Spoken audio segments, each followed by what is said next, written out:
উম্মত যুবকগুলো ঘুমের ঘরে ঘুমিয়ে রয়েছে, আমি আল্লাহ তাদের প্রতি খুশি হইয়া ঘুমন্ত অবস্থায় সারা রাত নফল নামাজের নেকি আমি দান করে দিলাম। যে নবীর উম্মত যুবক ঘুমিয়ে থাকলে নফল নামাজের নেকি দেয়, আর যদি ফরজ নামাজটা ফইরা ঘুমাইতেন না জানি আরো কত কিছু দিল। বাবা, এত বড় নবীর উম্মত আমরা, একটু চিন্তা করেন, বাড়িতে গিয়া নিজেরে নিজে একটু হিসাব মিলাইন। এর চেয়ে বড় এই নবীর উম্মত যারা হইছেন, এর চেয়ে বড় চাওয়ার, এর চেয়ে বড় পাওয়ার আর কিছু নাই। তাই চরিত্রটা পরিবর্তন করুন, আখরি নবীর উম্মতের পরিচয় দেন। বলতেছিলাম মা খাদিজার জীবনী। মা খাদিজা ডাকতেছে, ও যুবক, তোমার তো সবকিছু সুন্দর। জিজ্ঞেসেছে নবীজির চাচাকে, আবু তালিব, তোমার ভাতিজার লেখাপড়া কি? আবু তালিব ভাতিজার দিকে চায়, আবার খাদিজার দিকে চায়। খাদিজা, কি বলবো, দুঃখের কথা, আমার ভাতিজাটা জীবনে কোনোদিন বাবা কইয়া ডাকতে পারে নাই। লেখাপড়া কে করাইব? ভাতিজা তো বাবার মুখই দেখে নাই। মার গর্ভে থাকতেই বাবা মারা গেছে। মা 6 বছর বয়সে মারা গেছে। লেখাপড়া কে করাবে? আমার জানা মতো আমার ভাতিজা লেখাপড়া করতে দেখি নাই, স্কুল কলেজ ভার্সিটির যাইতে আমি দেখি নাই। তাতে বোঝা গেল নবী লেখাপড়া জানে না। আচ্ছা, আপনাদের চিন্তা কি, নবী কি লেখাপড়া জানে না? আল্লাহু আকবার বলুন। নবী যে ভার্সিটির লেখাপড়া করেছে, এই ভার্সিটির নাম হলো জাবালে নূর। এটা মক্কা নগরে। এই ভার্সিটিটার নাম হলো জাবালে নূর। আল্লাহু আকবার বলুন। যে ভার্সিটির ছাত্র একজন, শিক্ষকও একজন। ছাত্র হলো মুহাম্মাদুর রাসূলুল্লাহ, শিক্ষক হলো লা ইলাহা ইল্লাল্লাহ। এই ভার্সিটি আর কোন মায়ের সন্তানকে ভর্তি করা হয় নাই। স্পেশাল ব্যবস্থা। যেই নবী দুনিয়াতে আসলেন, আল্লাহ বলেন নবীর আগমনের জন্যই তো সমস্ত পৃথিবী সাজাইলাম। আজকের মাহফিল হবে, প্যান্ডেল সাজানো হয়েছে, স্টেজ করা হয়েছে, প্যান্ডেল সাজাইলাম। আল্লাহ বলেন আমার নবীর জন্য সমস্ত পৃথিবী আমার নবীর আগমনের প্যান্ডেল। মক্কা নগর হলো আমার নবীর আগমনের স্টেজ। মা আমেনার কুল হলো আমার নবীর আগমনের বসার আসন। যে আসনে নবী মুহাম্মাদুর রাসূলুল্লাহ ব্যতীত আর কেহ বসার সাহস নাই। কইবেন হুজুর, এই স্টেজটা মক্কায় করলো কেন, বাংলাদেশে কেন করলো না? প্রশ্ন আসতে পারে। মক্কায় করার কারণটা হলো মক্কার মানুষ অভাবী, মরুভূমি, কিছুই হয় না। মুরব্বীদের মুখে শুনছি, আগে মধ্যপ্রাচ্যের মানুষ আমাদের দেশে আইসা কাজকাম করে জীবন ধারণ করত, ছুরি চাক্কু বিক্রি করত, তালা বিক্রি করত। মুরব্বীরা বলতে পারবে। এই ইরানে ইরাকের হেরা আইসা এদিকে এইগুলি করে সুদের উপরে টাকা টোকা লাগাইয়া এই ছুরি বেচত, নানান জিনিস বিক্রি করে সংসার চালাইতো। কিন্তু মক্কা নগরে অশান্তি ছিল, মরুভূমি, কিছু হইতো না, মানুষ কষ্ট করে। আল্লাহ কয় এই জন্য রহমতের নবীর আসন স্টেজটা মক্কা নগরে দিলাম, নবীর বরকতে মক্কাবাসী সুখী হইয়া যাইব। বাবারা, ভাইরা, আমি কি কথাগুলো বুঝাইতে পারতেছি? আজকে সে নবী আমরা নবী। মা খাদিজা জিগায়, আবু তালিব, লেখাপড়া যদি না জানে তাহলে তো ব্যবসার হিসাবের দায়িত্ব দিতে পারি না। তোমার ভাতিজারে জিগাও রাখালের দায়িত্ব নিয়ে চাকরি করব কিনা।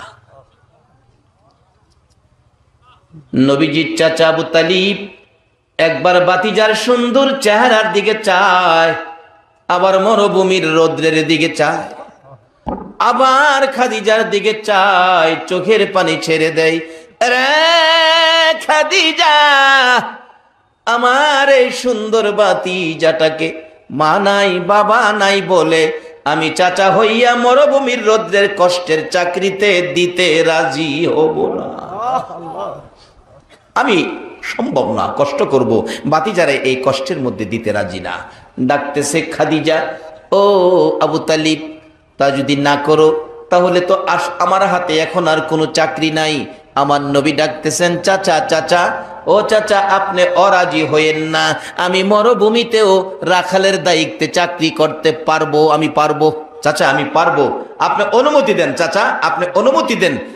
যুবক, আমার নবী কি শিক্ষা দিয়েছে? ও ওয়ারুকের ভাইয়েরা, চাচা অনুমতি দেন।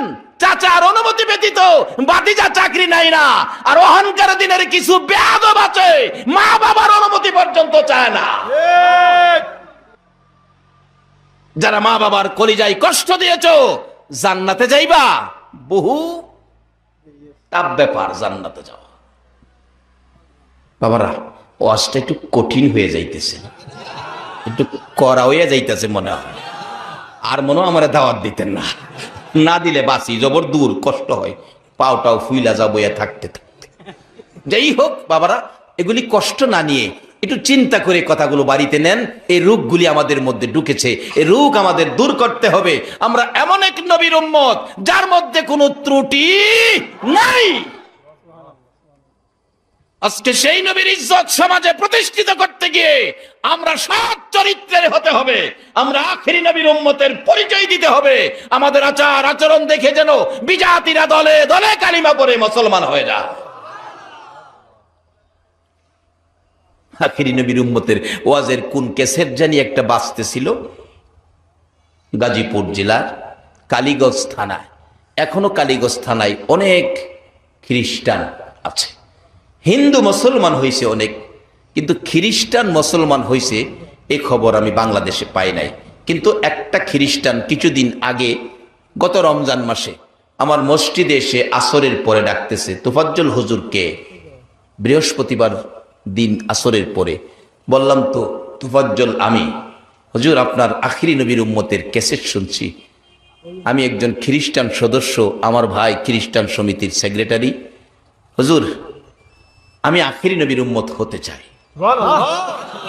কিন্তু উম্মত হয়ে হাত পাতে ভিক্ষা করব এরকম না। আমি আখিরি নবীর উম্মত হব, আমি একজন ইলেকট্রিশিয়ান, ভালো মিস্ত্রি, আমি কাজ করে খাবো, হাত পাতবো না।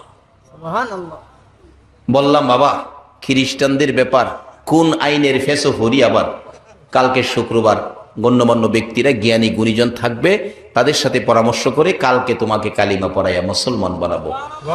এই সকালবেলা আইসা দেখি গুসুল টুসুল কইরা মসজিদের কোনাত বইরিছে, নামাজের সালাম ফিরাইয়া বললাম, মুসল্লিরা, এই ঘটনা, আপনারা যারা আছেন জ্ঞানী গুণীজন একটু বসবেন, সে মুসলমান হতে চায়, মুসলমান হওয়ার জন্য আসছে। তখন বসছে মুরব্বীরা। জিজ্ঞেস করলাম, এই ঘটনাটা কি করা যায়?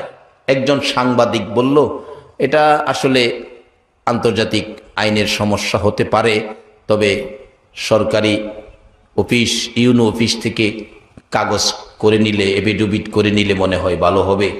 তাই কি কি লাগবে? তার ভোটার আইডি কার্ড লাগবে, এই সেই লাগবে। সে বলতেছে, আমি ভোটার আইডি কার্ড আনতে গেলে আমাকে জিজ্ঞেস করবে কেন নেই, আমার ভাই যদি শুনে তাইলে আমার উপর টর্চারিং করবে। তখন ওই সাংবাদিক বলল, ঠিক আছে, তাইলে কালকে আমি অন্তত পক্ষে ইউনো অফিস থেকে একটা কাগজে লিখিত তার স্বইচ্ছাই মুসলমান হবে, এটা একটু কাগজে কালকে নিয়ে আসবো। আমি বললাম, তাহলে আগামী কালকে তোমাকে জোহরের নামাজের পরে মুসলমান বানাবো। যুবকটা শত শত মুসল্লির সামনে দাঁড়াইয়া দুইটা চোখের পানি ছেড়ে ডাকতেছে, হুজুর, আমাকে এখন কালিমা পড়ান।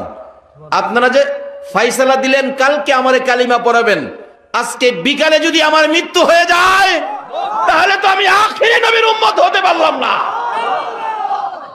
এখন আমাকে কালিমা পড়ান। ও আখিরি নবীর উম্মত, একজন খ্রিস্টান যুবক তোমার নবীর উম্মত হতে চাই, আর তুমি সেই নবীর উম্মত হইয়া তোমার চরিত্রে ভেজাল রাখতে পারো না, নবীর কলঙ্ক হবে, নবীকে কলঙ্ক করতে পারো না। বাবারা, আসো আমরা আখিরি নবীর উম্মত হই, যে নবীর উম্মতের পরিচয়ের উপর কি না হবে।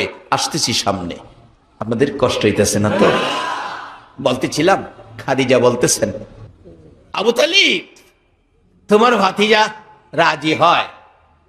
খাদিজা কিন্তু এই রাখাল ছাড়তে রাজি কয় না, ছাড়তে রাজি। তোমার ভাতিজা তো রাজি, তুমি রাজি হও না। নবীজি বারবার বলতেছে, চাচা আপনি অনুমতি দেন, আমি পারবো চাচা, আমি পারবো। কারণ যারা যেটা পারবো এটা কইলাম কেউ না করলেও ফিরাইতে পারে না। কি কর? একটা বাস্তব ঘটনা বলি। আমাদের এক বেচারা এক শের চাইলের ভাত খাইতে পারতো, এক শের। হ্যারে বিবাহ করাইবার লেগে নিতাছে, বড় ভাই কইতাছে তুই তো খাউন ফাইলে সব বিল্লা যাসগা, আজকা তুই জামাই, বিবাহর অনুষ্ঠানে খাউন বেশি দিলে কিন্তু বেশি খাইস না, একটু হিসাব কিতাব কইরা খাইস। তো জামাই রে বিয়ার দিন খাউনের ডিশটা ছোট দেয় না বড় দেয়? মুরগটা কি টুকরা দেয় না আস্তা দেয়? বড়টা দেয়। বড় মুরগ ডিশের উপরে ডিশ ভর্তি পোলাও, এরপরে সালাদ দিয়া সাজাইয়া যখন সামনে দিছেও, হ্যাঁ হাতও ধুইছে না, চাচার অনুমতি ছাড়া কাজ করতে রাজি না। আর আমরা বাপের অনুমতিও নেই না। আবার বাপের ধমক দেয় কিছু, বাপে যদি কিছু পরামর্শ দেয় তুমি কি জানো, বাপে বলে কি জানে, হ্যাঁ খুব ভালো জানছে। নবীজি কই চাচা পারবা বাবা তুমি? আমার নবী ডাকতেছে চাচা আমি পারবো, আপনি অনুমতি দেন। যাও বাবা দিলাম।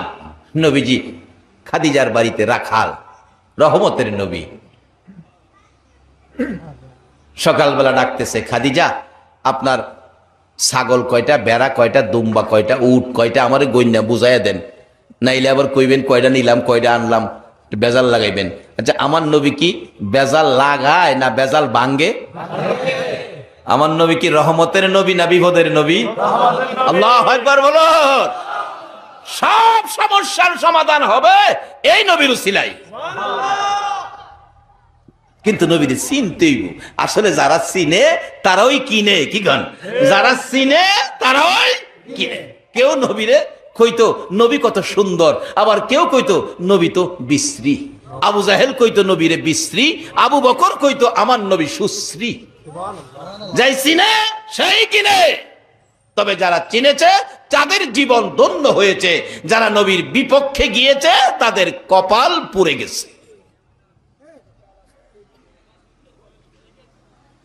বাবারা আমি কি কথাগুলো বুঝাইতে পারতেছি? তাহলে ঠিক আছে, আপনি নিজেই গনেন আমার কয়টা আছে, জয়টা গইনা নিবেন, ওইটা আবার আমারে গইনা বুঝাইবেন। নবীজি গনতে শুরু করছে, ছাগল গনতে গনতে গনতে গনতে দেখে ছাগলের সংখ্যা 1200। ফিসের মানুষ ঘুমাই রয়েছেন, ছাগল কয়শ? আরে 4টা ছাগল লই আপনি বাইরিয়া দেখেন, আপনারা পাগল বানাই লইব। 4টা ছাগল লই আপনি বাইরিয়ে নেন, ঘাস খাওয়াইতে নিবেন, হের উপকার। এরপরে দেখেন বাড়িতে বাইরিলে একটা দৌড় মাইরা ফেস মাইরা আপনারা বেঁচে এলাইছে, আরেকটা হেমনে ফেস মারছে, আরেকটা সামনে দৌড় মারছে, আরেকটা পিছনে ঠ্যাং দুইটা মাটির ভিতরে দিয়া খার হইছে, কইতাছে আমারে গলা ছিঁড়া লাইলেও সামনে যাইতাম না। আর এই ছাগল কিন্তু আল্লাহ হগল নবী রাসূলরে দিয়া ছাগল পালাইছে। নবী রাসূলের পরশে ছাগল থাকার কারণে বলুন ছাগলের গোশতের দাম গরুর গোশতের চাইতে বেশি না কম? বেশি। যত জাতের গোশত আছে এর মাঝে সবচেয়ে বেশি দাম কিসের গোশতের কোন? ছাগল। আরে নবীর পরশে গিয়া যদি ছাগলের গোশতের দাম হগলের বেশি হইতারে, এই নবীর উম্মতের খাতায় যদি নাম তুলতারি, আমরার দাম বেশি হবে না কম হবে? বেশি হবে। নারে তাকবীর, আল্লাহু আকবার, নারে রিসালাত, নারে গাউসিয়া। বর্তমান অনেক মুফতিরা ফতোয়া দেয়, মুফতির ফতোয়ায় দাম বেশি না, এটা কোরআন শরীফের মধ্যে ঘোষণা। কুনতুম খায়রা উম্মাতিন উখরিজাত লিন্নাস। এ নবীর উম্মত হইতে বলুন রাজি আছেন কিনা? আমার নবী আপনার আমার জন্য 63 বছর জিন্দেগি কষ্ট করেছে। সেই নবীর উম্মত হইয়া যদি উম্মতের পরিচয় দিতে পারো গো, কোথাও কোনো বিপদ থাকতে পারে না। বলতেছিলাম সেই নবীর উম্মতের পরিচয় নেওয়া আমাদের জন্য কত যে ভাগ্যবানের কথা। বলতেছিলাম মা খাদিজা ডাকতেছে, ঠিক আছে তুমি গনে নাও। নবীজি গনতেছেন, ছাগল পাইলেন 1200, এই অনুযায়ী দুম্বা পাইলেন, বেড়া পাইলেন, উট পাইলেন। সকালবেলা ঘরে যাইয়া সবগুলি উট, বেড়া, বকরি, দুম্বার গলার রশিদ থেকে সব সাইরা দিতেছে। খাদিজা কয়, ও রাখাল এ কি করতেছো? বাইন্দা নিয়েই তো ঠিক মতো সব ঘুরে আনতারে না। অন্য রাখালের দায়িত্বে যারা ছিল 2, 4, 5, 10টা কোনোদিন বাগে খাইছে, কোনোদিন 5টা হারাইয়া গেছে, আর তুমি সব সাইরা দিতেছো। আমার নবী হাসে আর কয়, ম্যাডাম চিন্তা করেন না, আমি যা সারমু যা লইয়া যামু তা আবার বাড়িতে আইব, একটাও নষ্ট হইতো না। অন্যদিন সারলেই দৌড়াদৌড়ি করে, আজকে সারলে সব সাইজিয়া খারতা হয়। নবীজি আগে যায়, সব পিছে পিছে যায়। খাদিজা কয়, খিরে এটা কেমন রাখাল পাইলাম রে, এই রাখাল তো আর দেখি না। খাদিজা কাম কাজ সব ছাইরা দিয়া রাখালের দিকে চেয়েছে। দেহে রৌদ্রের মধ্যে বাহির হয়েছে, পরেই একটা কালো রঙের মেঘ এসে নবীজির মাথার উপর ছায়া দিতেছে। খাদিজা কয়, এ কি আশ্চর্য, কি রাখাল পাইলাম। চাইছে যাইতে যাইতে যাইতে যাইতে যাইতে যাইতে মরুভূমির মাঝখানে গেছে, ঠিক মতো দেখা যায় না। খাদিজা গিয়া তার বিল্ডিং এর ছাদের উপরে উঠছে। ছাদের উপরে উঠতে দেখে এই মরুভূমির পাহাড়ের কাছে গিয়া ছাগল, বেড়া, বকরি, দুম্বা, উট সপ্তাহে কইছে, তোমরা ঘাস পানি খাও, আমি এখানে আসি। খাইতেছে সব। অন্য রাখালেরা লাঠি লিয়া ঘুরতে হয়, এদিক সেদিক গেলে দাওয়াই আবার একসাথে করে, বাঘ বুক আইলে লাঠি দিয়া দৌড়ায়, কিন্তু নবী লাঠি ছাড়া ওই সব সাইজিয়া থাকে। এই নবী যে রহমতের নবী, সকল প্রাণীর রহমত, এরা জানে কিনা কন্ত। বাড়িতে আইয়ে বিকালবেলা খাদিজারে ডাকছে, খাদিজা আপনার সব ঠিক আছে কিনা গন্যা দেখেন। খাদিজা কয়, গনে গনে দেখি, যা নিচে তাই আইছে, একটাও নষ্ট হয়েছে। খাদিজা ডাকে, কি আশ্চর্য রাখাল, ও রাখাল আজকে কি মরুভূমিতে পাহাড়ে বাঘ ছিল না? রাসূল বলেন, বাঘ ছিল, কিন্তু আমি যেই বকরির রাখালি করি, এই বাঘে হাত দেওয়ার সাহস, এই বকরির উপর হাত দেওয়ার সাহস জংলার বাঘের।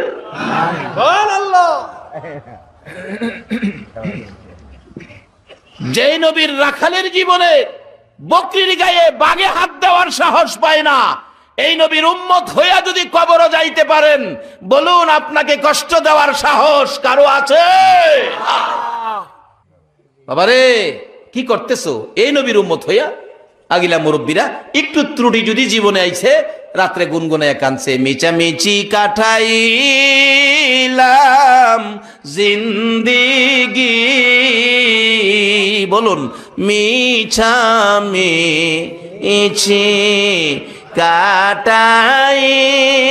কাটাইলাম জিন্দিগি, চোখে দেখা হারাইলাম বন্দেগি, কার বাবারি কার বাগর কার বা কি কার বাবা আরে কার বাগর কার বা কি অন্ধকার কবরে হবে বসতি, হাইরে অন্ধকার কবরে হবে, এই দুনিয়া মুসাফির খানা জানো না, এই দুনিয়া মুসাফির খানা জানো, কত মানুষ আইল গেল রইল না, হাইরে কত মানুষ আইল গেল। বাবারা ভাইরা, আমরা যে দেশে আছি, এ দেশে গেলাম থাকার কোনো বিষয় নাই। ফাহাদালন কিছু করি, কি করবেন? আখিরি নবীর উম্মত হন। যে নবীর উম্মত হইবার লেগা অন্য অন্য নবী রাসূলগণ পর্যন্ত দরখাস্ত করে কান্ত, আর বিনা দরখাস্তে আমরা সে নবীর উম্মত। আমার নবী যখন মেরাজের সফরে যায়, চতুর্থ আকাশে হযরত ইদ্রিস আলাইহিস সালামের লগে দেখা। ইদ্রিস নবীর দেখে নাম নবীজি কয়, ইদ্রিস তুমি কত ভাগ্যবান নবী, সশরীরে বেহেশতে গিয়া নাজ নিয়ামত খাইলা, হুরবালা দেখলা, কি তোমার ভাগ্য। ইদ্রিস আলাইহিস সালাম হাসে আর কয়, হুজুর যা কইতাছেন ঠিকই, কিন্তু আমার তো সেই ভাগ্য হইছে না। গেছলাম যাইতাম, গিয়া দিহি বেহেশতের দরজা সব বন্ধ, সব বন্ধ। আমি ডাকতেছি, দরজা খোলো, দরজা খোলো। ভিতরতে জিগাই কে? আমি কইলাম আমি ইদ্রিস আলাইহিস সালাম, আমি আল্লাহর নবী ইদ্রিস। ভিতরতে কয়, উপরে চাও, উপরে চাও, উপরে চাও। ইদ্রিস টিদ্রিস বুঝি না, উপরে চাও। এক বেচারা গরিব মানুষ, ঢাকা যাইব, 120 টাকার টিকিট কাটছে, 2 জনের সিট। দেহে জালানার পাশে আরেক বেচারা যে বইছে টিকিট কেটটা, এই বেড়া সাইজে হের 2টার সমান হইব। নাম্বার তো এক, টিকিট নাম্বার, ভাড়াও তো একই, কিন্তু বইছে বেড়া মোড়া বেড়া, কি করব? এই বেড়া বড় লোক মানুষ, হাই ফাই কাপড় সাপড়, আর এই বেটা গরিব, কাপড়ের মধ্যে হাই ফাই নাই, যা আছে হাই হাই। কই হাই ফাই আর কই হাই হাই। এই বেচারা কাছে বইছে ভরে, এই হাই ফাইয়ের তো অসহ্য। সিগারেট ধরাইয়া মুখটা বাঁকা করে দোয়াড়া মারে এই গরিব বেটার মুহ। গরিব বেটা কইতেছে, ভাইজান আমি তো ধূমপান করি না, দোয়া আমার কষ্ট হয়, জানালা খোলা আছে, বাইরে মারেন, বাইরে মারেন। এই ভদ্রলোক ঠ্যাং দিয়া চাপে আর কয়, লেখা আছে, লেখা আছে, আপনার কোনো অভিযোগ চালককে বলেন, ড্রাইভারকে বলেন, আমাকে বলবেন না। আরো হ্যাঁ ঠ্যাং দা সাফে, মানে হ্যাঁ তো উড়াইয়া দিত। হ্যাঁ বেড়াও, হাই হাই বেড়াও, 1 পয়সা 1 সমান টিকিট, বাতিজা যতই সাফ দোয়াটা বাইরে মারেন। কয় দেখেন লেখা আছে সাইডে, আপনার অভিযোগ ড্রাইভারকে বলেন। তো উইটে গেছে, ড্রাইভারকে কইতো, ড্রাইভার তো গাড়ি টানতেছে, ড্রাইভার সাহেব, ড্রাইভার সাহেব, ড্রাইভার সাহেব, ড্রাইভার সাহেব দক মারছে। হ্যাঁ কি আমি ধূমপান করি না, আমার পাশের প্যাসেঞ্জার ধূমপান করে আমার দিকে ধোয়া মারে। ড্রাইভার কো সামনে চান, সামনে চান। সামনে চায় দেখে লেখা, চলন্ত অবস্থায় ড্রাইভারের সাথে কথা বলা নিষেধ।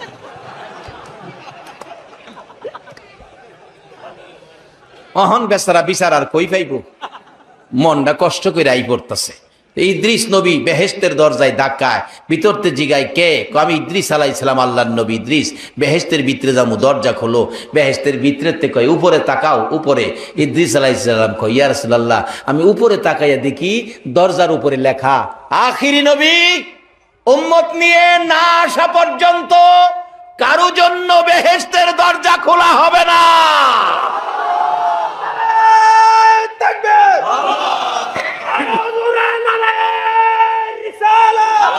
রাসূলুল্লাহ মিলাদুন নবী জিন্দাবাদ, বাইতে রাসূল বাইতে খোদা জিন্দাবাদ, নারে বাতিলের আতঙ্ক আশিকে রাসূল তবাদুল উঠান জিন্দাবাদ, জিন্দাবাদ। বেয়াডা একটা, মাশাআল্লাহ, সবাই বলুন মারহাবা। নবীর শানে কইতো না, কার শানে কইব? রাত্রে ঘুম ভাঙলে গুনগুনায়া গান গাইবা, ইয়া মুহাম্মদ পিয়ারা নবী এসো নিরালা, ইয়া মুহাম্মদ পিয়ারা নবী এসো নিরালা, তোমার দিদারে মনের গুচিবে জ্বালা, হায়রে তোমার দিদারে মনের গুচিবে জ্বালা, হায়রে তোমার দিদারে মনের গুচিবে জ্বালা, ইয়া মুহাম্মদ পিয়ারা নবী এসো নিরালা, ইয়া মুহাম্মদ পিয়ারা নবী এসো নিরালা। বাবারা রাত্রে ঘুম ভাঙলে গুনগুনাইয়া এই গানটা গায়েন। আর কেমনে গাইবেন? এক জাতের হুজুররা বাইরিছে, গান গাইলি তো ফতোয়া দিব, এটা শিরিক, এটা শিরিক, এটা বেদাত, বেদাত। আর যে অযৌক্তিক, অসামাজিক, অনইসলামিক গানগুলি সমাজে গাইতেছে, এর বিরুদ্ধে দেখেন কোন ফতোয়া দেয় না। ফিচ্চি হুলা একটা গান গাহে দিন হুনি, তোমায় দেখলে মনে হয় 1000 বছর তোমার সাথে ছিল পরিচয়। 10 বছরের ফুলা গান গা, 1000 বছর বলে হের কাল লগে পরিচয়। আচ্ছা, কথাটা কি যুক্তিসঙ্গত হইল না অযৌক্তিক হইল? সত্য হইল না মিথ্যা হইল?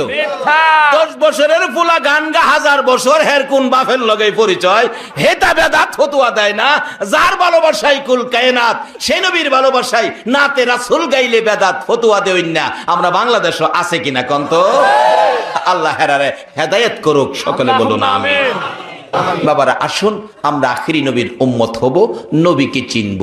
নবীর উম্মত হইতে গেলে 2টা জিনিস ছাইরা দিবেন আজকার রোজে, একটা হইল সুদ আর একটা হইল ঘুষ। এই 2টা জিনিস ছাইরা দেন আখিরি নবীর উম্মত হওয়ার শর্তে। যদি আজকার ওয়াজে এই আমলটা কেউ নিতে পারেন, একটা শর্তে, নবীর উম্মত হব, সুদ ঘুষ ছাড়বো। হাসরের দিন আমার নবী আপনারে না লইয়া ফুলসিরাতের ফুলটা পার হতো না।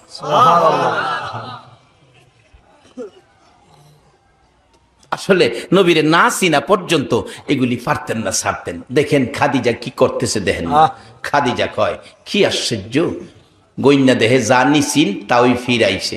প্রত্যেক দিন এভাবে বাগে একটারেও ধরে না। এ নবীর উম্মতের পরিচয় ফাইলে আমরা রেও বাগে, আর অহন কেলাম মশাই ফাইলে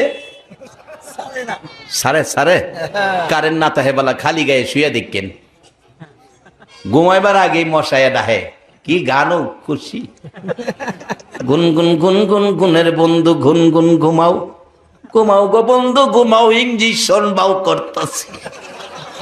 আর যদি নবীর উম্মতের পরিচয় দিতে পারেন, বাঘ পর্যন্ত আপনার ইজ্জত করবে। তার বাস্তবটা আমরা ভালো বুঝি।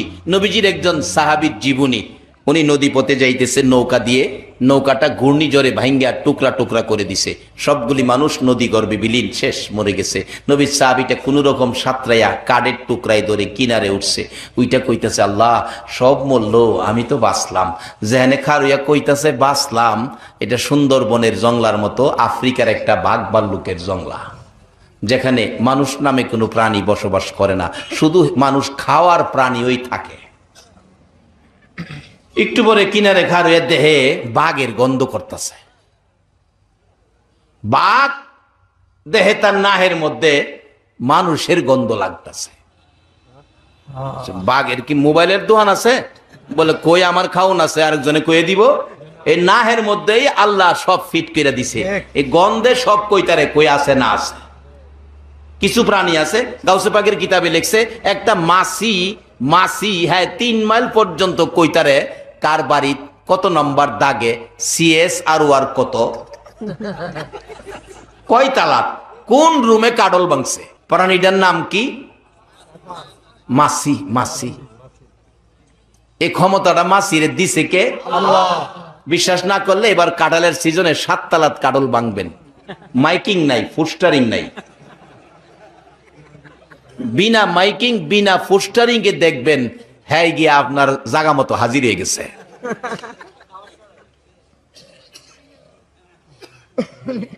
এই ক্ষমতা কারে কে দিছে? তারে আল্লাহ। বলতেছিলাম বাঘের নাকে ক্ষমতা, মানুষের গন্ধ, মানুষ দেখে বাঘ, জংলার পুরানা বাঘও মুজগুলি কি যে মোড়া, চোখগুলি আগুনের মতো লাল, একবারে পুরা হয়ে গেছে। মানুষের অবস্থা দেখে মানুষের রক্ত খাওয়ার জন্য সে কত যে পিপাসিত। হাঁটতে হাঁটতে রওনা হয়েছে, নদীর পারে খার রয়েছে, খায়া পানি খাইয়া আত্মুখ দুইয়াই করুন। নবীর সাহাবী দেহে কইতাম জীবন বাঁচবো, হন্দি জীবন দিয়ে হাতে দইরা দিলাম, মরছিলাম নদীত পেরে মরছিলাম, হেডেই বাড়াচ্ছি অন্দি বাঘে সিরা খাইবো। অবশেষে কয় খাইবো খাক, একটা পরিচয় আমার আছে, পরিচয়টা একটু দিয়া দিহি কি হয়। ও জংলার ভাগ, আমার দিকে আইতেছো, আমারে খাইবা বুঝি তো, তবে আমার পরিচয় জানো আমি কে? আমি আখিরি নবীর উম্মত। যেই নবী না হইলে তুমি বাঘের সৃষ্টি। তারপরও বাঘ আইতেই আছে, আবার ডাকছে, ও বাঘ আমার পরিচয়টা বুঝতে পারলা না? আমি আখিরি নবীর গোলাম, আমি নবীর গোলামি করি। ও বাঘ নবীর গোলামের গায়ে হাত দিও না, ভালো হবে না। তারপরও ভাগ আসতেই আছে। কাছাকাছি এসে গেলে নবীর সাহাবী বাঘের ভয়ে কাঁপতে কাঁপতে জমিনে বসে গেছে। ভাগ ডাকতেছে, প্রভু গো জবান খুলে দাও, নবীর গোলাম আমাকে ভয় পাইতেছে। প্রভু গো জবান খুলে দাও, আমি নবীর গোলামের সাথে কথা বলি। এই নবীর পক্ষে গেলে বলুন প্রাণীর জবানও আমার আল্লাহ খুলে দেয় কিনা? হরিণের জবান খুলেছে, ঘোড়ার জবান খুলেছে, বাঘের জবান খুলেছে, সাপের জবান খুলেছে, গুই সাপের জবান খুলেছে, মৃত গাছ জীবিত করে দিয়েছে। এমন হাজার হাজার ঘটনা ঘটেছে এই নবীর বেলায়। বাঘ ডাকতেছে, প্রভু গো আমার জবানটা খুলে দাও, নবীর গোলামের সাথে কথা বলি। যাও যাও বাঘ, তোমার জবান খুলে দিলাম। বাঘ মানুষের মতো কথা বলে ডাকতেছে, এরে নবীর গোলাম, ভয় পায়ো না, ভয় পায়ো না। যার পরিচয় দিয়েছো, আমি তো তোমাকে খাইতে আসি নাই। এখন আমার দায়িত্ব হয়েছে তোমাকে মদিনার পথ দেখাইয়া দেওয়া। যে নবীর পরিচয় দিলে জংলার বাগে না খাইয়া মদিনার পথ দেখাই, আজকে সেই নবীর উম্মতের মধ্যে পুরাপুরি ভাবে দাখিল হইতে পারি না বিদায় মশাই পাইলে আমরা রে ছাড়ে না। বাঘ ডাকতেছে, কাছাকাছি এসে এই শানে আমি গজল বানাইছি। কমনি কমনি ভাগ কাছে এসে ডাকতেছে, নবীজির গোলামের কোনো চিন্তা নাই, চলো নবীজির জান্নাতে মদিনাতে যাই, চলো নবীজির জান্নাতে মদিনাতে যাই। কে কে যাবে মদিনায়, মদিনাতে কান্দে নবী উম্মতের মায়া। কে কে যাবে মদিনায়, মদিনাতে কান্দে নবী উম্মতের মায়া। দিনে রজনী কান্দেন যিনি, দিনে রজনী কান্দেন যিনি, শুয়ে রোয়া যায়, চলো নবীজির জান্নাতে মদিনাতে যাই, চলো নবীজির জান্নাতে মদিনাতে যাই। কঠিন হাসরের দিনে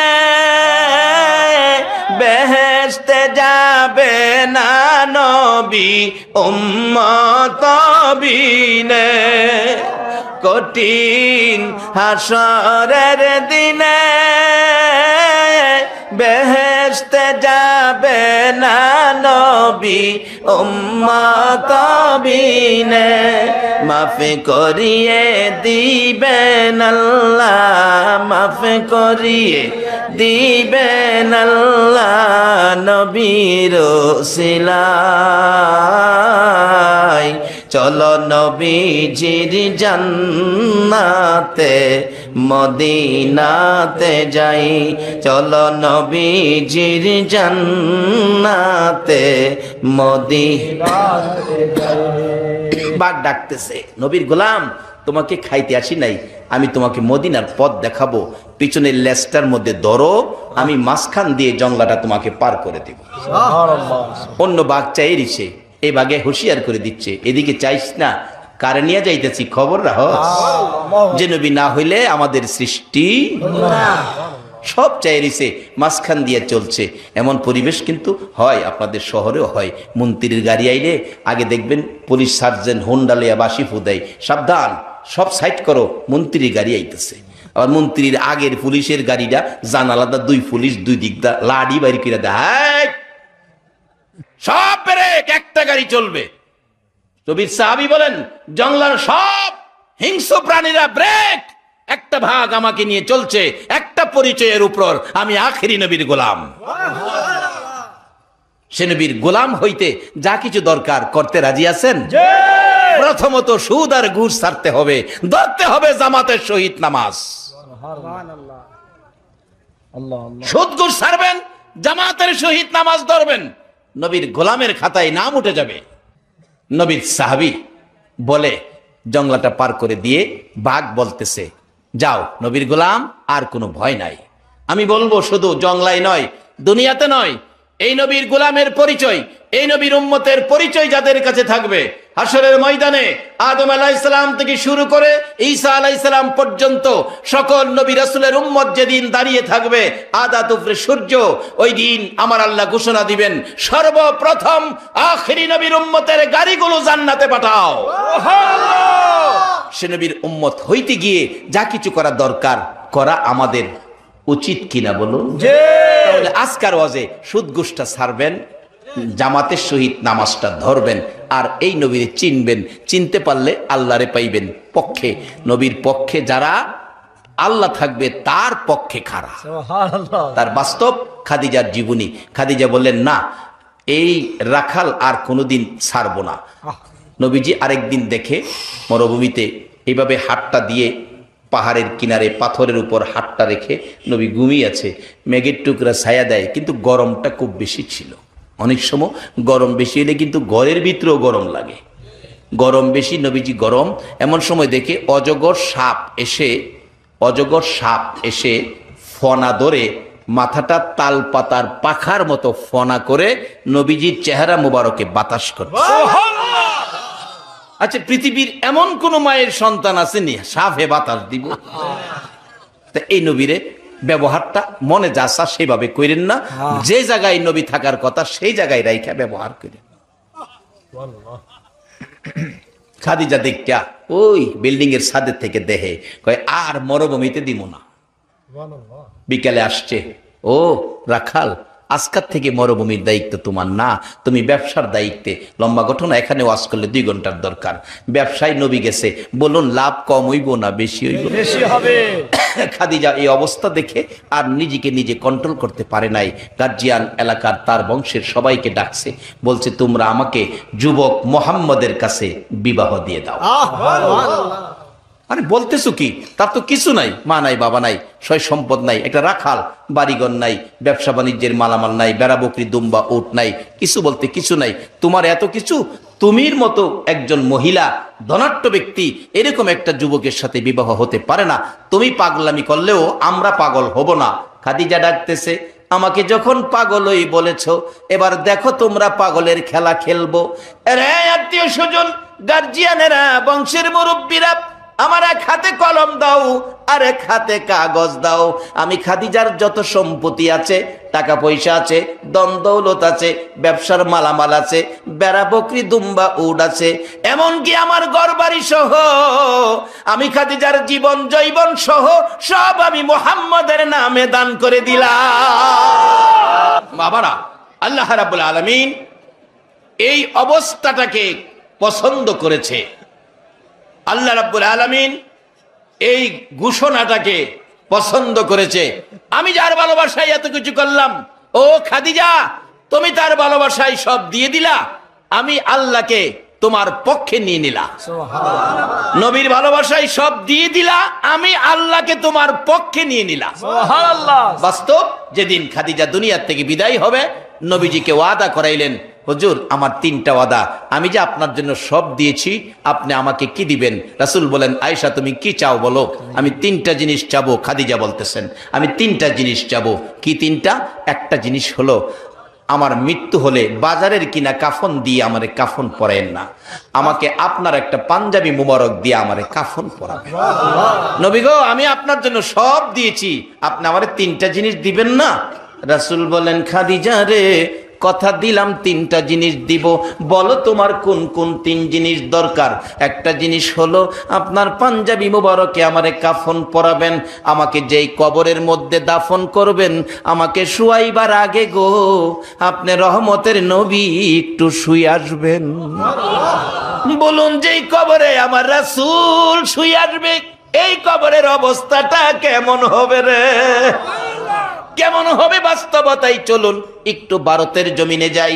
ভারতের ডক্টর শিব শক্তির জীবনী। ডক্টর শিব শক্তির ঘরে আমার রহমতের নবী প্রবেশ করে ডাকতেছে স্বপ্ন যুগে, ও ডক্টর শিব শক্তি, দেখো আমি কে আসছি। ডক্টর শিব শক্তি একটা চিৎকার মারলেন, ইয়া রাসূলুল্লাহ, চিনতে বাকি নাই, আপনারে চিনে ফেলেছি। আমি তো তোমাকে কালিমা পড়াইতে আসতি, বলো কালিমা পড়বে কিনা? ডক্টর শিব শক্তি নবীজির হাতে হাত দিয়ে কালিমা পড়ে মুসলমান হয়ে গেছে। বলুন যেই করে নবী এসে কালিমা পড়াইছে এই ঘরটার দাম কেমন হইছে। সকালবেলা ডক্কর শিব শক্তি ঘুম থেকে উঠে সূর্যের পূজা করত, গাছের পূজা করত, আগুনের পূজা করত, তুলসী পূজা করত। আজকে কোনো পূজা করে না, ঘর থেকে বাহির হয় না। যে ঘরে রহমতের নবী আসছে, কেমনে গো রহমতের ঘর থেকে বাহির হইব? নাস্তার টাইম হয়ে গেছে, বিবি সাহেবা নাস্তা নিয়ে দরজায় ডাকতেছে, ও ঠাকুর কর্তা, ঘুম কি ভাঙ্গে নাই? পূজা টুজা কি সব ছেড়ে দিয়েছো? দরজা খুলে দিলে ডাকতেছে, ও ঠাকুর কর্তা, তুমি কি ঘর থেকে বাহির হইয়া পূজা করবা না? বাথরুম টাথরুম আত্মুখ কি দুইবা না? ঠাকুর কর্তা ডক্টর শিব শক্তি ডাকে, বিবি কেমনে বাহির হব গো? তুমি কি টের পাও নাই আমার ঘরে কেমন লাগতেছে? বিবি চক্ষুটা ঘুরাইয়া ঘুরাইয়া ডাকে, স্বামী গো, মন কই ঘরটা যেন শান্তির বাসস্থান হয়ে গেছে, ঘরটা যেন বরকতে ভরপুর হয়ে গেছে। মন কই মহান কোনো অতিথি যেন আপনার ঘরের মধ্যে আজকে এসে গেছে, ঘরটা যেন সুগন্ধিতে গন্ধময় হয়ে গেছে। ডক্টর শিব শক্তি ডাকি, বিবি বিবি রে, রাহমাতাল লিল আলামিন নবী এসে আমারে কালিমা পড়াইয়া গেছে। আমি একজন মুসলমান, আর এখন তুমি হয়ে গেছো হিন্দু। আমি তোমার হাতের নাস্তা কিন্তু খাবো না। আমি ইসলামে ঢুকে গেছি, তো এখন আমার ইচ্ছায় আমি চলবো না, ইসলামের ইচ্ছাই চলবো। বলুন, ইসলামের ইচ্ছায় আমরা চলবো নাকি আমরার ইচ্ছায় ইসলাম চলবে? এখন কিছু লোক আছে হেরার ইচ্ছায় ইসলাম চালাইতো। ইসলাম কারো ইচ্ছাই চলে না। ইসলাম কার ধর্ম বলুন? আল্লাহর মনোনীত ধর্ম, আল্লাহর ইচ্ছাই চলবে। চালানোর দায়িত্ব দিয়েছে নবী মুহাম্মদুর রাসূল। ডক্টর শিব শক্তির বিবি কয়, স্বামী কোন মহান অতিথি আইছিল? হ্যাঁ, রহমতের নবী আইছিল। ও আচ্ছা, তা ভালো, খান, রুটি খান। তোমার হাতে খামো না, মুখে তালা মারছে, খামো না। স্বামী এতদিনের মহব্বত এই কিছুক্ষণের মধ্যে তুমি ভাঙিয়ে দিলা। আচ্ছা আজকার নাস্তাটা খাও, পরে আর খাইও না। স্বামীর মুহে রুটি লেগে গেছে, তরকারি ভরাইয়া মুহে দিত। এটা কিন্তু ইসলাম। রাসূল বলছে স্বামী স্ত্রী এই মহব্বত, স্বামীর মুখে স্ত্রী রুটি দিবে, স্ত্রীর মুখে স্বামী রুটি দিবে, এটা দিয়েন, এতে মহব্বত বাড়বে। অহন এইটা করে না তো, ঝগড়া জাটি কইরা 2 মাস জায়গা একটার ভাই একটা ভিড়া হই চায় না। আসলে ইসলাম যারা বুঝছে, রাসূল যারা চিনছে, তারা এরকম করে না। নবী শিক্ষা দিছে স্ত্রীর সাথে মহব্বত বাড়ানোর জন্য, স্বামী স্ত্রী মহব্বত বেশি করার জন্য। এবার কিছুক্ষণের মধ্যে নবীর পরশে তাদের সেই মহব্বত এসে গেছে। স্ত্রী রাখতেছে, স্বামী তোমারে না খাওয়াই আমি ছাড়তাম না, আজকে খাওয়াই এই দিমু আজকে। ডক্টর শিব শক্তি বলেন, বিবি গো, না না, তোমার হাতের নাস্তা খেতে পারি না, আমি তো ইসলাম গ্রহণ করে ফেলেছি। বিবি ডাকতেছে, স্বামী খাও, ভয় পাইও না, আমিও তো হিন্দু রইলাম না। তোমাকে যেই সময় আমার নবী কালিমা পড়াইয়া মুসলমান বানাইছে গো স্বামী, যাওয়ার পথে আমারেও কালিমা পড়াইয়া গেছে। বাবার আসুন, আমি শেষ দিকে যাচ্ছি। যেই ঘরে রহমতের নবী, এই ঘরটা যদি এরকম হয়। আর খাদিজা বলতেছে, নবী গো, আমার কবরে আপনি আগে শুয়ে আসবেন। 2 নাম্বার দাবি। 3 নাম্বার দাবি হলো, আমাকে কবরে শুয়াইয়া কবরের কাজ শেষ করে সবাই কবর ছাড়বে, আপনি নবী কবরটা ছাড়বেন না, আমার মাথার পাশে বসে থাকবেন। মুলকিন নকিরের সওয়ালের জবাব আমি খাদিজা ভয় পাই, নবী গো আপনি দিবেন, আমি আপনার লেগে সব দিছি, আপনি আমার 3টা কথা রাখবেন। রাসূল বলেন, খাদিজারে যাও, কথা দিলাম। যেদিন খাদিজা কবরে শুয়েছে মক্কা নগরীর জান্নাতুল মুআল্লাই, আমার নবী মা খাদিজার কবরের মাথার পাশে বসে আছে। ঘন্টার পর ঘন্টা পার হয়ে যায়, মুলকিন নকির আসে না। আমার আল্লাহ ডাকে, জিব্রাইল রে, বন্ধুর পেরেশানি আমি আর সইতে পারি না, বন্ধুকে যাইয়া বলো খাদিজার পক্ষে আর বসে থাকতে হবে না, বন্ধু যেন বাড়িতে চলে যায়, খাদিজা কবরের পাশে আর কষ্ট করতে হবে না। জিব্রাইল এসে ডাক দিয়ে, ইয়া রাসূলুল্লাহ কেন বসে আছেন? মুলকিন নকিরের সওয়ালের জবাব দেব কথা ছিল। হুজুর যান যান, বাড়িতে চলে যান, মুলকিন নকিরের সওয়ালের জবাব আপনার দিতে হবে না গো নবী। যেদিন খাদিজা জীবন জৈবন ধন সম্পদ, টাকা পয়সা, বাড়িঘর সব আপনার ভালোবাসায় দান করে দিয়ে আপনার পক্ষ নিয়েছে, আমার আল্লাহ সেদিন খাদিজার পক্ষে চলে গেছে। আজকে মুলকিন নকিরের সওয়ালের জবাব আপনার দিতে হবে না, খাদিজার পক্ষের জবাব আমার আল্লাহ নিজে আদায় করে দিয়েছে। যে নবীর পক্ষে গেলে আল্লাহ জবাব দিয়ে দেয়, এই নবীর পক্ষে যাইয়া নবীর উম্মত হইতে বলুন আপনারা রাজি আছেন কিনা? তাহলে এক নম্বরে সুদ ঘুষ ছেড়ে দিতে হবে, জামাতের সহিত নামাজ ধরতে হবে, আর নবীজির কিছু কথা মানতে হবে। নবীজি বলছে কাফা বিল মাউতি ওয়াইজান, একটা ওয়াজ যথেষ্ট, মৃত্যুর কথাটাকে স্মরণ রাখো। নবীজি আরো বলেছেন বিররুল ওয়ালিদাইনি আফদালু মিনাস সালাত ওয়াস সাদাকাত ওয়াস সাওমি ওয়াল হাজ্জি ওয়াল উমরাতি ওয়াল জিহাদি ফি সাবিলিল্লাহ। মা বাবা যাদের দুনিয়াতে আছে তাদের সাথে কি ব্যবহার করবেন, মা বাবা খুশি হয়, মা বাবা শান্তি পায়, এমন আচার আচরণ করবেন, তাহলে বাজেট কি পাবেন? রাসূল বলছে একটা লোক নামাজ পড়ছে, সদকা করছে, হজ করছে, রোজা রাখছে, উমরা করছে, আল্লাহর রাস্তায় জিহাদ করে যেই নেকি লইয়া বাড়ি যাইতেছে, আরেকটা লোক গরিব মানুষ রিকশা চালায়, ভ্যান চালায়, বাসের হেল্পার, টেম্পুর হেল্পার, বাড়িতে যাওয়ার সময় রাত্রে 8টা বাজে মা কি খাইলে খুশি হইব এই চিন্তা কইরা কমলার দোকানে যাইয়া 2টা কমলা লইছে 20 টাকা দিয়া। বাবা কি খাইলে খুশি হয়, ফলের দোকানে যাইয়া 100 গ্রাম আঙ্গুর লইছে, মার লাগে 2টা কমলা, বাবার লাগে 100 গ্রাম আঙ্গুর লইয়া মা বাবা যেই ঘরে থাকে দরজায় গিয়ে ডাকছে, মা, মা গো, বাবা কই? মা ডাকতেছে, বাবা তোমার বাবা তো এতক্ষণ রাস্তায় দাঁড়াইয়া ছিল, এখনো তুমি আসতেছো না? আর আমি মা তো দরজাটা খুইলেই তোমার লেগে দাঁড়াইয়া রইছি। বলুন রাত্র 2টা হোক 2:30 হোক, সন্তান বাড়িতে না আসা পর্যন্ত একটা ঘরের দরজা বন্ধ হয় না।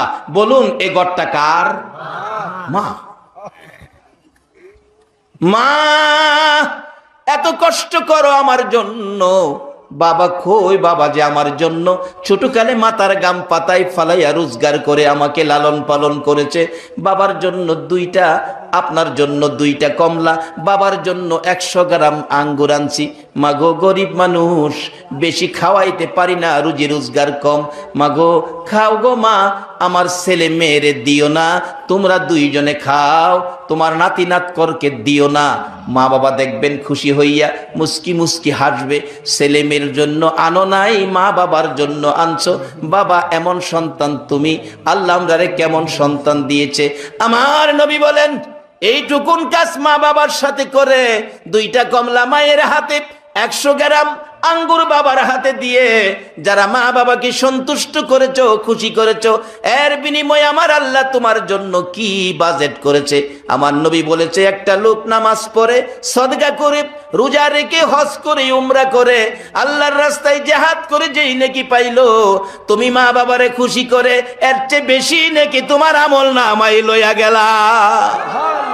বাবারা নবীর কথা মানুন, নবীর উম্মত হওয়ার জন্য এই কাজগুলি করবেন, এই অনুরোধ আপনাদের প্রতি রইল। যে নবীর পক্ষে খাদিজার মতো ব্যক্তি ধন সম্পদ, টাকা পয়সা, বাড়িঘর দান করে দেওয়ার কারণে আমার আল্লাহ তার পক্ষে চলে গেলেন। মুলকিন নকিরের সওয়ালের জবাব নবী না দিয়ে আমার আল্লাহ নিজে আদায় করে দিলেন। যে নবীর পক্ষে গেলে আল্লাহকে পক্ষে পাওয়া যায়, এ নবীর পক্ষে আপনাদের কাছে 2টা হাত বাড়াইলাম। রব্বুল আলামিন এই পর্যন্ত কষ্ট করে তোমার আদরের বান্দারা আখিরি মোনাজাতের অপেক্ষায় 2টা হাত মোনাজাতে বাড়াইলো।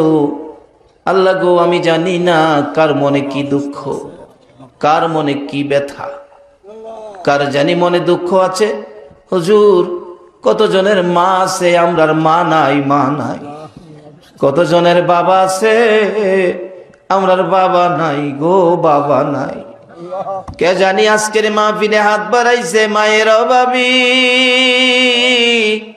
মা হারা গো। যে মা সন্তান কোথাও গেলে রাত্র 2টা বাজলেও মা দরজাটা খুইলা বিনাইয়া বিনাইয়া কান্ত। একটা গাছের পাতা যদি পড়ছে, মায়ের কানে একটু আওয়াজ যদি আসছে, মা 2 কদম সামনে গিয়ে চিৎকার মেরে ডাক মারছে, বাবা আইস, আমি তোমার মা দাঁড়াইয়া রইছি। এ মাহারা মার অভাবী, যার বাবা নাই গো, যে বাবা সন্তান কোথাও গেলে রাত্র 10টা বাইজা গেলে বাবার মন আর ঘরে টিকে নাই। বাবা ডাকছে, হারিকেনটা ধরাইয়া দাও গো, দেখি আমার সন্তান কই। বাস স্ট্যান্ড যায়া দাঁড়াইয়া রইছে, এখনো কেন আমার বাবা আসে না। একটা বাস যদি স্ট্যান্ডে লাগছে, বাবা দৌড়াইয়া দরজার কিনারে দাঁড়াইছে। কত মানুষ নামলো, সন্তান নামলো না। বাবা চোখের পানি ছেড়ে কান্দে, মাবুদ কই গো আমার আদুরের সন্তান। কত মানুষ আইলো, আমার বাবা তো আইলো না। এ বাবার অভাবী কে জানি হাত বাড়াইছে গো, এ বাবার কথা কেমনে বুইলা গেছো। এ মার দরদিরা, মার অভাবীরা গো, মার কথা কেমনে বুইলা গেছো গো। একটা মায়ের অভাবী ছেলে দেখেছি, কি ব্যথা তার মনে। 6-7 বছর বয়স, মা বাচ্চা হবে ডেলিভারি। এলাকার মহিলারা কয়, হসপিটালে যান তাড়াতাড়ি, আপনার অবস্থা ভালো না। মা বুরগা পরে বিকালবেলা রওনা হয়েছে, হসপিটালে যাবে। ছেলেটার সামনে দাঁড়াইয়া ডাকে, মা কই যাইবা গো, আমারে কিছু কইলা না গো মা। তুমি না কোথাও গেলে আমারে আগে জামা কাপড় পরাইতা, তারপরে নিজে বুরগা লাগাইতা। আজকে আমারে কিছু না কইয়া বুরগা লাগাইছো, কই যাইবা তুমি? বাবা গো, আমি হসপিটালে যাব, আমার অবস্থা বলে ভালো না। ছেলেটা ডাকতেছে, মা দেরি করো না, তাড়াতাড়ি আইসো, তুমি না আসলে আমি কার গলায় ধরে ঘুমাবো গো মা। মা চোখের পানি ছেড়ে ছেড়ে ডাকে, বাবা জানি না রে বাবা, ভাগ্য যদি ভালো হয় বাড়িতে ফিরে আসবো, মায়ের গলায় ধরবি। ভাগ্য যদি খারাপ হয় জীবনে আর মার মুখ দেখবি না। আল্লাহ, যারা পরীক্ষা দিতেছে কামিয়াবি দান করে দাও। যারা লেখাপড়া করে লেখাপড়ায় বরকত দিয়ে দাও। যাদের ছেলে মেয়ে দিয়েছো, ছেলে মেয়েদেরকে নেক হায়াত বাড়াইয়া দাও। ছেলে মেয়েদেরকে অকালে মৃত্যু দিও না। মা বাবার কলিজায় আগুন জ্বালাইও না। ছেলে মেয়েদের মুখে এতিমের দাগ লাগাইও না। ছেলে মেয়েদের মা বাবার হায়াত বাড়াইয়া দাও। আল্লাহর একটা দরখাস্ত করি, গৌসে পাকের রুহানি ফয়েজ আমাদেরকে নসিব করে দাও। আজকের মাহফিলের কষ্টের বিনিময় আর কিছু দাও বা না দাও, তোমার নবীরে একদিন ঘুমের ঘরে স্বপ্নে দেখাইয়া দাও। নবীজিকে স্বপ্নে দেখাইয়া আমাদের কলিজা ঠান্ডা করে দাও গো আল্লাহ। মা বোনদেরকে রাবিয়া বসরির মতো বানাইয়া দাও। আল্লাহ, মাহফিল শেষে যারা যেখানে যাবে সহি সালামতে পৌঁছাইয়া দাও। আয় মাবুদ, 15তম বার্ষিকী মাহফিল বিদায় হয়ে যায়। এই মাহফিল তোমার কুদরতি হাতে দিয়ে গেলাম। কিয়ামত পর্যন্ত এই মাহফিল তুমি কায়েম রাখো গো আল্লাহ। এই মাহফিলে যারা আসছে আসবে, সাহায্য সহযোগিতা করেছে করবে, সকলকে তুমি কাল কিয়ামতে নবীর গোদারায় উঠাইয়া ফুলসিরাতের ফুল পার করে দিও গো আল্লাহ। এ আল্লাহ, মাহফিলের উসিলাই 3 দিনের মধ্যে এলাকায় রহমতের বৃষ্টি দাও গো আল্লাহ। আল্লাহ, 3 দিনের মধ্যে রহমতের বৃষ্টি দাও গো আল্লাহ। তোমার নবীর আশিক পাগলদেরকে রহমতের বৃষ্টি দিয়ে শান্তি করে দাও গো আল্লাহ। মাবুদ, এই মাহফিলটা কিয়ামত পর্যন্ত তুমি কায়েম রাখো গো আল্লাহ। যতগুলো দরখাস্ত করলাম মাহফিলের উসিলাই, দুরূদ ও সালামের উসিলাই, আল্লাহ গাউসে পাকের নেঘা রুহানি ফাইজের উসিলাই আমাদের সবগুলো দরখাস্ত কবুল আর মঞ্জুর করো গো আল্লাহ। ওয়া সাল্লাল্লাহু তাআলা আলা খায়রি খালকিহি মুহাম্মাদিন ওয়া আলা আলিহি ওয়া আসহাবিহি আজমাইন বিহাক্কি লা ইলাহা